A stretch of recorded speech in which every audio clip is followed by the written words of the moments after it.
While the world grappled with the fallout from Bernie Madoff's infamous Ponzi scheme, another massive financial fraud was quietly unraveling, one that had operated for even longer. This wasn't a Wall Street behemoth, but an elaborate offshore banking operation built on deception and the promise of impossible returns. The mastermind was Stanford, a flamboyant Texan who constructed an empire valued in the billions, all predicated on a simple lie: guaranteed, high-interest certificates of deposit. For over 2 decades, he systematically defrauded thousands, many of whom were retirees in Latin America, seeking a secure future. Their life savings, however, vanished into his lavish lifestyle and unsustainable promises. Robert Stanford's journey began far from the world of international finance.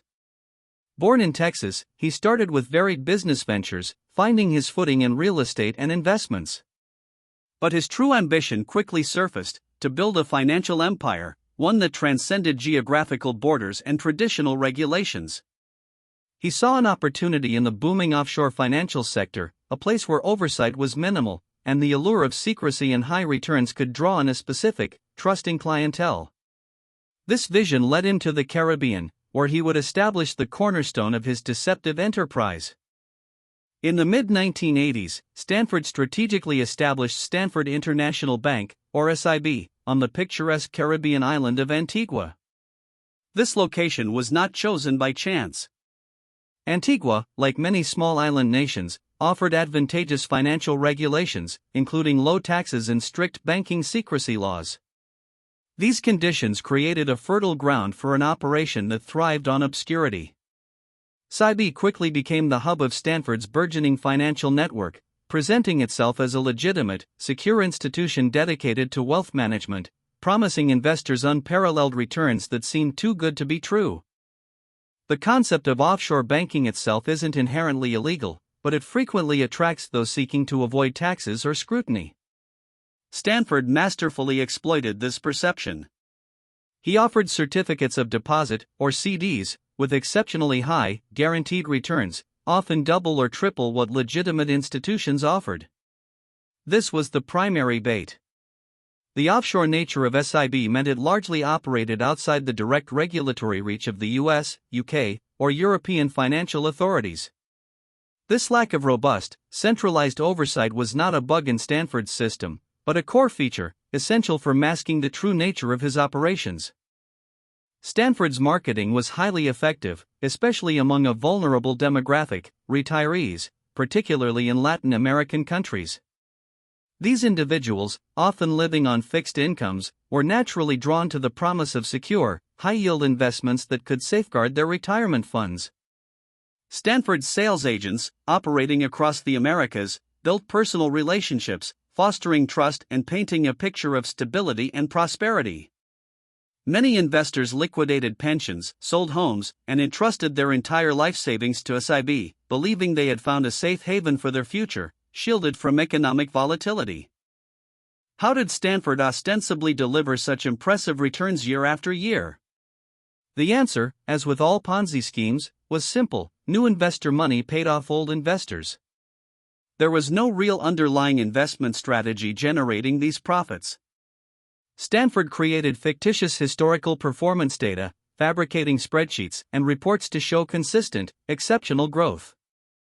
This elaborate charade was maintained through a network of complicit and unwitting individuals, all contributing to the illusion that SIB was a powerhouse of global finance, effortlessly outperforming market averages with its proprietary, secretive investment strategies.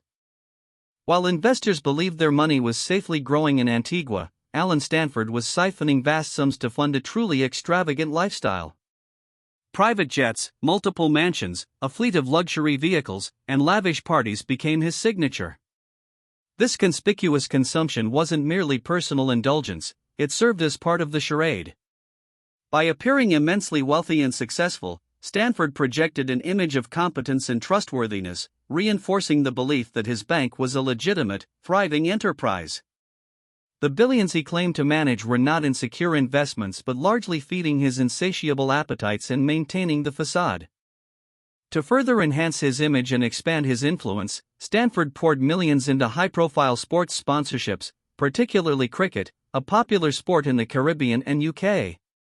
He established the Stanford 2020 tournament, offering unprecedented prize money, and even had a knighthood bestowed upon him by Antigua for his contributions to the economy and sports.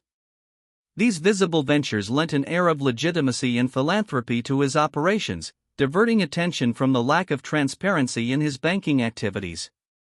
He cultivated relationships with politicians and celebrities, weaving himself into the fabric of regional elite society. Stanford's deep financial ties extended to the political landscape of Antigua and beyond. He became a significant employer and a generous benefactor, investing in local infrastructure and sports, which ingratiated him with the Antiguan government. This influence provided a protective shield, making it difficult for external regulators to gain traction. Any inquiries could be perceived as an attack on the island nation's sovereignty or economic interests. These carefully cultivated relationships provided a crucial layer of insulation, allowing his fraud to persist for decades without meaningful intervention from within or without.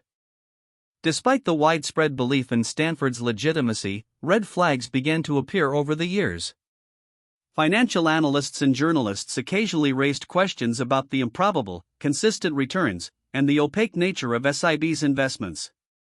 Whistleblowers emerged, speaking of suspicious activities and lack of proper accounting. However, Stanford's powerful connections and the allure of steady profits often dismissed these concerns. Regulators, particularly those outside Antigua, faced significant hurdles in penetrating the secrecy laws and gaining access to SIB's true financial records, allowing the scheme to continue its destructive course. The global financial crisis of 2008 proved to be a critical turning point for Stanford's empire. As markets plummeted worldwide, investors began to panic and sought to withdraw their funds from SIB. The illusion could no longer be maintained. Unlike legitimate institutions, which could weather market fluctuations, Stanford's bank had no real assets to liquidate.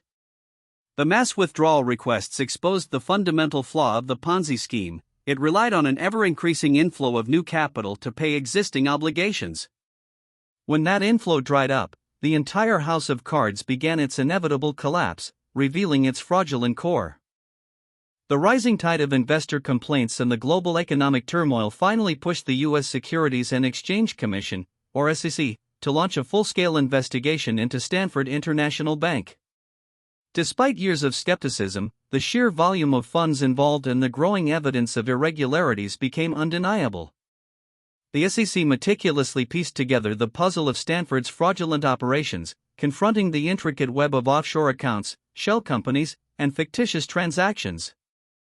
Their findings painted a damning picture of a multi-billion-dollar Ponzi scheme built entirely on deceit.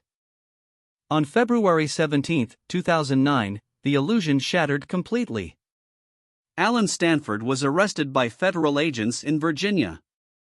Simultaneously, authorities raided SIB offices in Antigua and other locations, freezing assets and seizing documents. The charges were severe: fraud, money laundering, and obstruction of justice.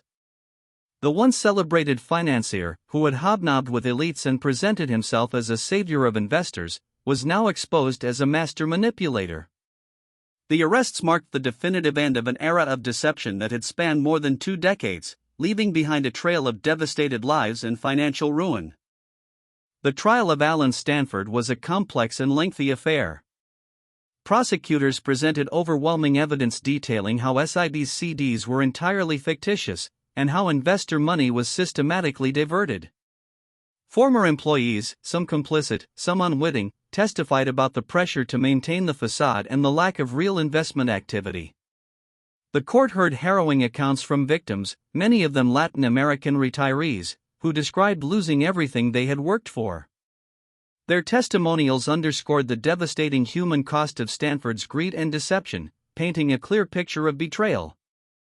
For thousands of investors, the collapse of Stanford's empire meant immediate and irreversible financial ruin.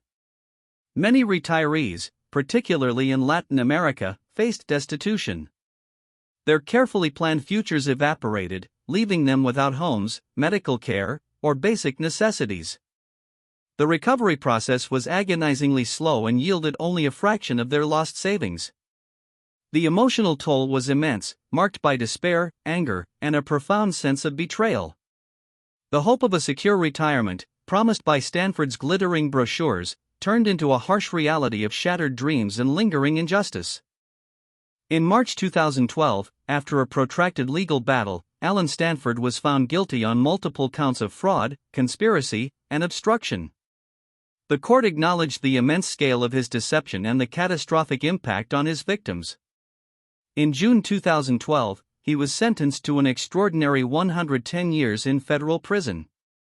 This severe sentence reflected the gravity of his crimes, sending a clear message about the consequences of operating such a vast and destructive Ponzi scheme. It served as a final, definitive end to the reign of the man who built a fraudulent empire on fake promises and real billions.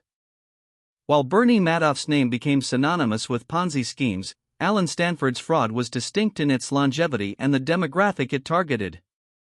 Madoff's scheme operated for decades, but Stanford's ran for over 20 years, focusing heavily on international investors and leveraging the opacity of offshore banking. Madoff often targeted wealthy individuals and institutions, whereas Stanford preyed significantly on middle-class retirees in Latin America, making their financial ruin even more absolute. Both men built empires of deceit, but Stanford's offshore tactics offered a blueprint for avoiding scrutiny, prolonging the deception. The legacy of Alan Stanford is a cautionary tale of unchecked greed, the perils of offshore banking, and the critical importance of regulatory oversight. His case highlighted the vulnerabilities within international financial systems, demonstrating how a charismatic figure could exploit loopholes and trust to devastating effect. While legal efforts continue to recover assets for victims, the losses sustained by many are irreparable.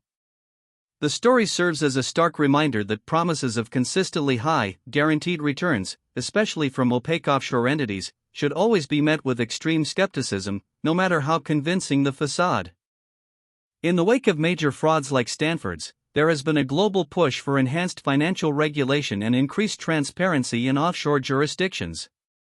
International bodies and individual governments have worked to close loopholes and strengthen anti-money laundering measures. While progress has been made, the allure of secrecy and the complex nature of global finance mean that challenges persist. The Stanford case remains a powerful reminder that vigilance is paramount. Investors must exercise due diligence, and regulators must remain proactive in identifying and dismantling sophisticated schemes designed to exploit trust and evade accountability. Beyond the financial numbers and legal precedents, the Alan Stanford story is fundamentally about human impact. It's about the countless individuals who lost not just money, but their dreams, their security, and their faith in financial systems. The emotional and psychological scars run deep, affecting families for generations. This wasn't merely a corporate scandal, it was a profound betrayal of trust, particularly for the retirees who staked their entire futures on his word. His 110-year sentence offers some measure of justice, but for many, the damage inflicted by the fake bank and its real billions remains an open wound.